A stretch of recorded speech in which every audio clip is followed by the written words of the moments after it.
বুলি আমি আশা কৰিছোঁ আৰু তুমি ইয়াত ব্লগটো বনোৱাৰ কাৰণে ধন্যবাদ।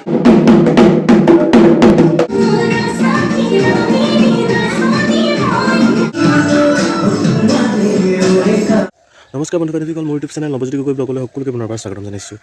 আৰু আজি 24 নৱেম্বৰ লাচিত দিৱস। সকলোকে লাচিত দিৱসৰ শুভেচ্ছা জনাই আজি ভিডিঅ'টো আৰম্ভ কৰিছোঁ। আৰু আজি ভিডিঅ' বনাবলৈ মই গৈছোঁ আমাৰ স্কুলৰ ওচৰতে আছে LP স্কুলখনত, আৰু LP স্কুলখনত লাচিত দিৱস পাতিছে। আৰু তাত মানে মই যাম, মই ভিডিঅ' বনাম। একচুৱেলি মোক নিমন্ত্ৰণ দিয়া নাই, মই সুধিছিলোঁ মই যাব পাৰিম নেকি এনেকৈ ভিডিঅ' বনাবলৈ, আৰু ছাৰ বাইদেৱে ক'লে আহি যাবা বুলি, আৰু সেইকাৰণে ভাবিছোঁ ব্লগ বনাওঁগৈ। আৰু আজি ভিডিঅ'টো যিমানখিনি পাৰোঁ মই সিমানখিনি আপোনালোকৰ আগত দেখাবলৈ মই চেষ্টা কৰিম। ব'লক তেনেহ'লে পলম নকৰি ভিডিঅ'টো আৰম্ভ কৰি দিওঁ। আৰু বৰ্তমান আহি মই স্কুলৰ গেটৰ মুখ পালোহি। স্কুলত ধুনীয়াকৈ পাতিছে, স্কুলখন এবাৰ দেখাই দিছোঁ আপোনালোকক সকলোকে। শ্ৰদ্ধাঞ্জলি জনোৱা হৈ গ'ল, মই আহি নাপালোহি, আগতেই হৈ গ'ল। আৰু ইয়াৰ প্ৰধান শিক্ষক দুষাৰমান কওক লাচিত দিৱসৰ ওপৰত আজি আপুনি আপোনালোকৰ স্কুলত যিহেতু পাতিব লৈছে, আৰু তাৰ বিষয়ে অলপমান কওক আপুনি।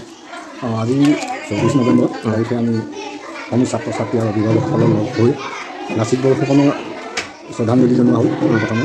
তাৰপিছতে আমি আমাৰ কাৰ্যসূচী অনুসৰি বিগত 4 দিনৰ যিটো খেল ধেমালি বা প্ৰতিযোগিতা আছিল, সেইসকলক আজি সেইদিনা আমি পুৰস্কাৰ প্ৰদান কৰিবলৈ আমি অনুষ্ঠানটা পাতিছোঁ। ধন্যবাদ। আৰু মই স্কুলৰ ভিতৰলৈ সোমাই আহিছোঁ, আৰু এইফালে বাইদেউ আছে, আৰু এইফালে ল'ৰা ছোৱালীবিলাক বহি আছে। আৰু বাইদেউ লগ পাইছোঁ, বাইদেউ দুটামান ক'ব লাচিত দিৱসৰ বিষয়ে, আৰু তেওঁলোকে যেনেকৈ পাতিছে ইয়াত স্কুলখনত তাৰ বিষয়ে অলপমান ক'ব। আজি আমাৰ বিদ্যালয়ত লাচিত দিৱসৰ বঁটা বিতৰণী অনুষ্ঠান আয়োজন কৰিবলৈ লোৱা হৈছে। অসম চৰকাৰে আপোনাৰ 6 দিনীয়াকৈ আমাৰ উদযাপন কৰিবলৈ দিছিলে। প্ৰথম দিনাখন আছিলে আমাৰ আপোনাৰ ৰচনা প্ৰতিযোগিতা, তাৰপিছৰ দিনাখন আমাৰ বৃক্ষৰোপণ আছিলে, 21 তাৰিখে আছিলে আমাৰ চিত্ৰাংকন প্ৰতিযোগিতা, 22 তাৰিখে আছিলে আমাৰ আকস্মিক বক্তৃতা প্ৰতিযোগিতা, আৰু 23 তাৰিখে কালি আছিলে আমাৰ কুইজ প্ৰতিযোগিতা। সকলো ছাত্ৰ ছাত্ৰীয়ে ভালদৰে আমাৰ অংশগ্ৰহণ কৰিলে, আৰু তাৰ উপলক্ষে আজি আমি বঁটা বিতৰণী অনুষ্ঠানৰ লগতে তেওঁলোকৰ কিছুমান সাংস্কৃতিক অনুষ্ঠানো ৰাখিছোঁ। সকলোখিনি সুকলমে হ'ব বুলি আমি আশা কৰিছোঁ, আৰু তুমি ইয়াত ব্লগটো বনোৱাৰ কাৰণে ধন্যবাদ। আৰু বাইদেউ এগৰাকী লগ পাইছোঁ, মই এখন স্কুলত পঢ়ি থাকোঁতে তেওঁ আমাক পঢ়াইছিলে, আৰু বাইদেউ দুষাৰমান ক'ব। বাইদেউ ইয়াতে আছে। বাইদেউ আজি বহুত দিনৰ মূৰত আপোনাক ইয়াত লগ পাইছোঁ, এখন স্কুলত মই পঢ়িছিলোঁ, আপোনালোকে আমাক পঢ়াইছিলে। আজি ইয়াত যিহেতু আজি 4 দিন ধৰি হৈ আছে ন, ইয়াত 4 দিন ধৰি আপোনালোকে আজি শেষৰ দিনত আজি কি কাৰ্যসূচী আছে মই অলৰেডি বাইদেউ এগৰাকীয়ে ক'লে, আপুনি দুষাৰমান কৈ দিয়ক।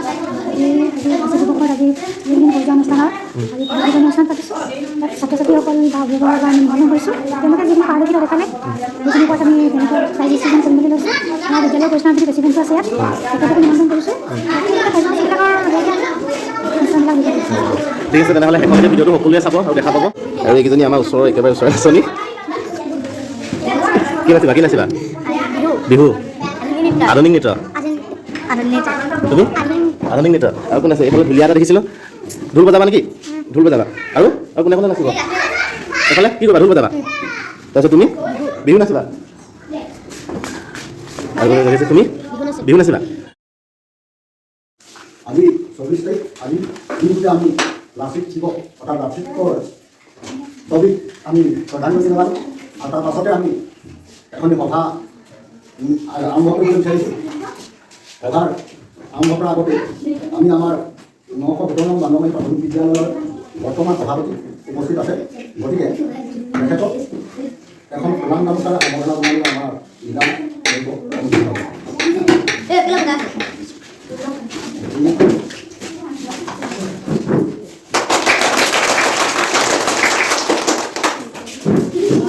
ইয়াৰ পাছতে সভাপতি ইতিমধ্যে আসন গ্ৰহণ কৰিব। তাৰ পাছত আছে 2 নম্বৰ সভাৰ উদ্দেশ্য ব্যাখ্যা।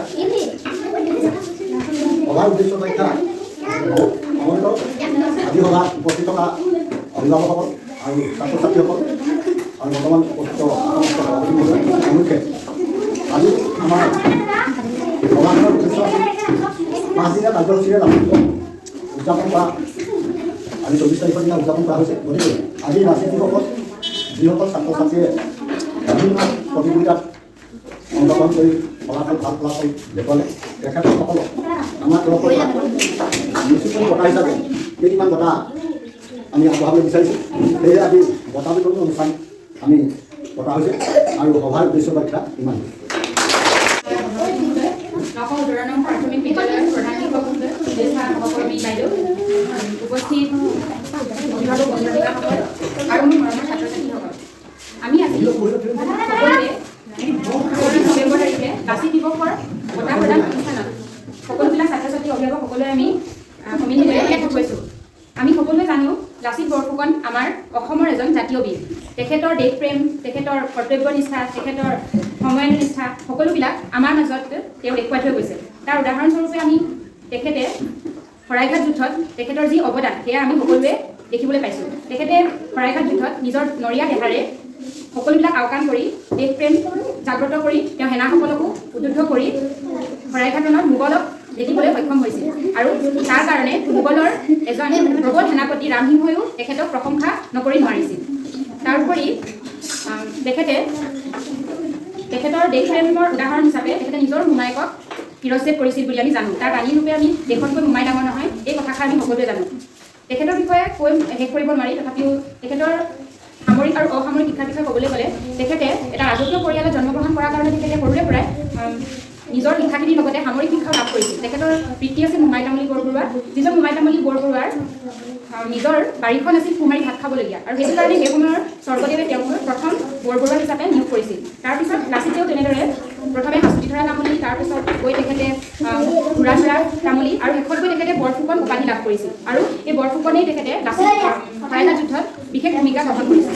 আৰু সেইটো কাৰণে আমাক অসম চৰকাৰেও এই আমাৰ মহান বীৰজনৰ বিষয়ে আমি ছাত্ৰ ছাত্ৰীসকলে বা আমি সকলোৰে মাজত জাগ্ৰত কৰিবলৈ এই 19 তাৰিখৰ পৰা আজিলৈকে এই 6 দিনীয়া কাৰ্যসূচীৰে আমাক লাচিত দিৱস উদযাপন কৰিবলৈ প্ৰতিখন বিদ্যালয়ৰ প্ৰতিটো অনুষ্ঠানতে আমাক তেওঁলোকে নিৰ্দেশ দিছিলে। নিৰ্দেশনামানি মতে আমি আজি বঁটা বিতৰণী অনুষ্ঠানেৰে আমি আজি সামৰণি পেলাইছোঁ। আৰু এতিয়া সাংস্কৃতিক অনুষ্ঠান অনুষ্ঠিত হ'ব।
তেওঁ বঁটা প্ৰদান কৰিব আমাৰ বিদ্যালয়ৰ সভাপতি মহোদয়।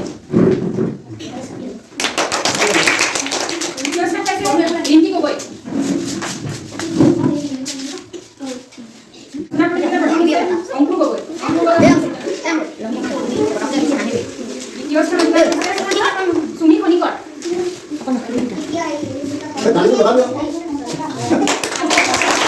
তৃতীয় স্থান পাইছে সন্ধ্যা গগৈ।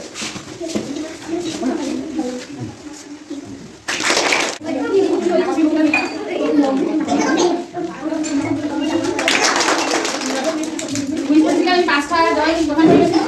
পাঁচটা দল প্ৰত্যেকটো দলে 5জনকৈ প্ৰতিযোগী আছিলে। প্ৰথম হৈছিলে প্ৰিন্সিপিয়াৰ দল। এই 5জনকৈ আহিবলৈ অনুৰোধ জনালোঁ। প্ৰিন্সিপিয়া, অনিতা, আৰু ৰুবুল।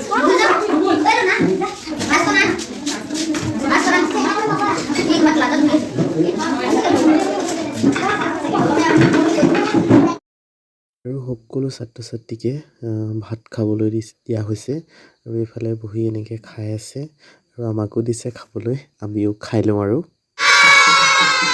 দিনটো এনেকৈ পাৰ কৰি দিলোঁ। 3 দিনমানৰ আগৰ পৰা পাতি আছিলে আৰু গমেই নাপাওঁ যে এনেকৈ পাতি আছে বুলি। আৰু আজি নিমন্ত্ৰণটো পাই আৰু ভালেই লাগিলে, মাতি দিলে যিহেতু আহিলোঁ। অকণমান স্ক্ৰিপ্ট ধৰি ৰাখি আপোনালোকৰ আগত সম্পূৰ্ণ দেখাই দিলোঁ। আৰু ভিডিঅ'টো ক'ৰবাত ভুলো হ'ব পাৰে, ভুল হ'লে তেনেহ'লে ভুলটো দেখাই দিব। আৰু ব্ৰইলাৰ মাংস আমি ভাতটো খাই গুচি আহিলোঁ এতিয়া বৰ্তমান। আৰু ভিডিঅ'টো চাই যদি ভাল লাগে লাইক কমেণ্ট আৰু মোৰ চেনেলটো ছাবস্ক্ৰাইব কৰি বন্ধুবৰ্গৰ লগত লিংকটো শ্বেয়াৰ কৰি দিব। ধন্যবাদ।